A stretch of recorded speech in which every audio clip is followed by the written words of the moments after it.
আর আপনি গাড়িতে পাঠিয়ে দিলেন। আর মানে একটা অনুষ্ঠানের দিন বাড়ির লোকেদের কোনো রাইট নেই।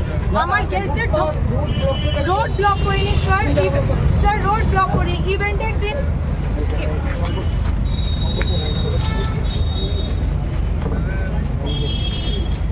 কনফারেন্স আপনাকে গার্বেজের চালান দিয়েছে, এটা মেরিট পারমিশনের হল ফি, হল ফির জন্য আপনাকে এখানে তো দেয়নি। না let me finish.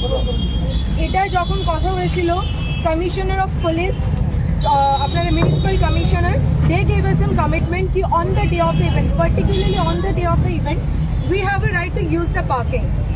We have a right to use the parking and it is very much within my legitimate expectations to be using this place. Nale amar ki kore amar guest e kothay gari rakho and only on the day of the event. আপনি আপনাকে যে দিয়েছে, আপনাকে কোনো লিখিত দিয়েছে যে এখানে রাখার জন্য? আপনাদেরকে যে লিখিত দিয়েছে যে অনুষ্ঠানের দিন, মানে আমাদের কোনো কার অনুষ্ঠান? expectation নেই। কার অনুষ্ঠান? I have an event sir. এটা ভিতরে অনুষ্ঠান। I have an event sir. আপনি ইভেন্ট তো ভিতরে, তা আপনি মানে বাইরে আপনি এখানে না, এখানে sir, I'm trying to understand. Sir, I'm trying to understand. আপনি এই বিষয়ে কোনো কথা বলবো না। যে জায়গাতে আপনি ফুটপাতের উপর রেখেছেন এই জন্য আমরা বলছি। এটা তো তাহলে হিরোপ্রেজের দেশ হয়ে গেল। একটা লেজিটিমেট এক্সপেকটেশন থাকে সবার। ফুটপাতে হবে না, ফুটপাতে হবে না। I will give a written and I'll see what you do.